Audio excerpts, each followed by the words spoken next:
Hello everyone, welcome back.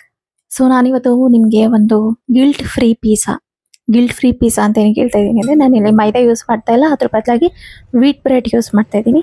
ಸ್ವಲ್ಪ healthy ವೇನಲ್ಲಿ ಮಾಡುವಂಥ ಪ್ರಯತ್ನ ಇದು. ಸೊ ನಾನಿಲ್ಲಿ 2 ಪಾವ್ ಭಾಜಿ ಬ್ರೆಡ್ ತೊಗೊಂಡಿದ್ದೀನಿ, 1 ಕಪ್ ಚಿರೋಟಿ ರವೆ ತೊಗೊಂಡಿದ್ದೀನಿ. ಅದಕ್ಕೆ ನಾನಿಲ್ಲಿ ಹಾಲು ಮಿಕ್ಸ್ ಮಾಡ್ತಾ ಇದ್ದೀನಿ. ಚೆನ್ನಾಗಿ ಮಿಕ್ಸ್ ಮಾಡ್ಕೊಳ್ಳಿ. ಬ್ರೆಡ್ ಚಿರೋಟಿ ರವೆ ಆಗಿರೋದ್ರಿಂದ ಇದು ಬೇಗ ಮೆತ್ತಗಾಗುತ್ತೆ, ಹಾಗೆ ಚಿರೋಟಿ ರವೆ ಕೂಡ ಬೇಗ ಹರಳುತ್ತೆ, ಕ್ವಿಕ್ ಕೂಡ ಆಗುತ್ತೆ. ಅಂಗಡಿಯಲ್ಲಿ ರೆಡಿ ಬೇಸ್ ತಂದು ಮಾಡೋದಕ್ಕಿಂತ ಇಲ್ಲ ಮನೇಲಿ ಮೈದಾ ಎಲ್ಲ ಹಾಕಿ ಈಸ್ಟ್ ಎಲ್ಲ ಹಾಕಿ ಅದನ್ನು ಫಾರ್ಮ್ ಮಾಡಿ ಮಾಡೋದು ತುಂಬ ಟೈಮ್ ತೊಗೊಳುತ್ತೆ. ಅದಕ್ಕಿಂತ ಇದು ಒಂದು ಬೆಸ್ಟ್ ಐಡಿಯಾ ಅಂತಲೇ ಹೇಳ್ಬೋದು, ಬೇಗ ಕೂಡ ಆಗುತ್ತೆ.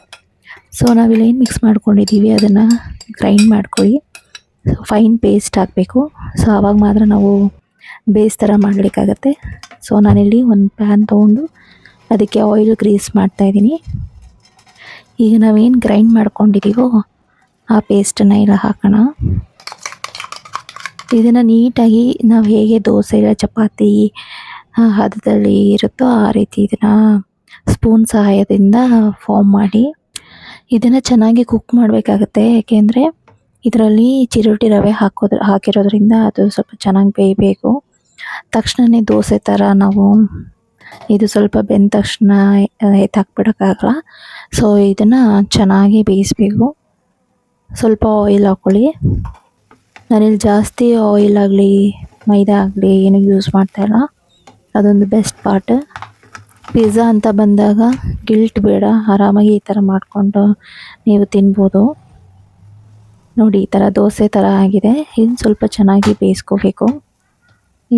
ಇದು ಬೇರೆ ಯಾವ ಥರ ಕಲರ್ ಕೂಡ ಚೇಂಜ್ ಆಗಲ್ಲ, ಇದು ಹೀಗೆ ಇರುತ್ತೆ.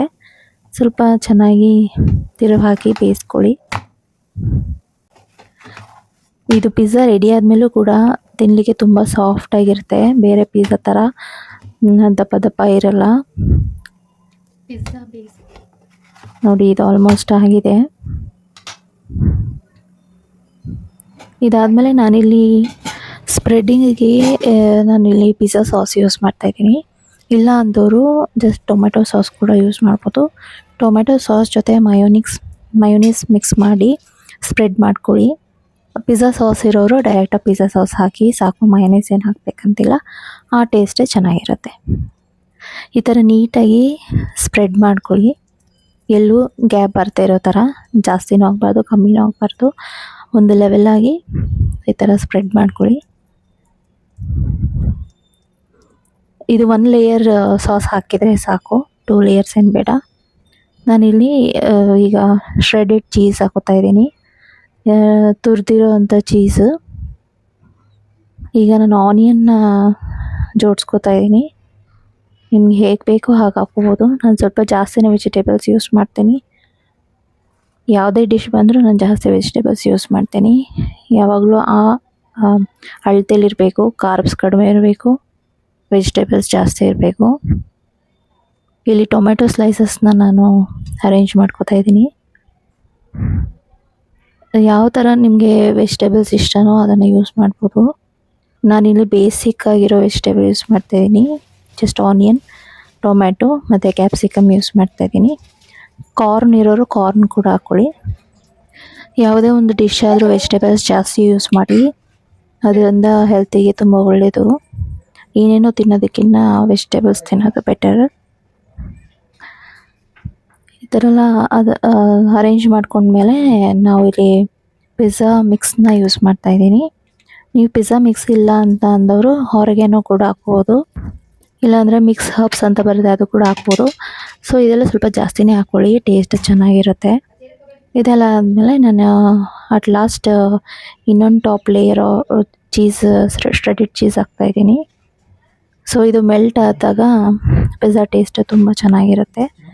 ಈ ಚೀಸ್ ಹಾಕಿದ್ಮೇಲೂ ಕೂಡ ಸ್ವಲ್ಪ ನಾವು ಹೊರಗೇನ ಸ್ಪ್ರಿಂಕಲ್ ಮಾಡ್ಕೊಳ್ಳಿ.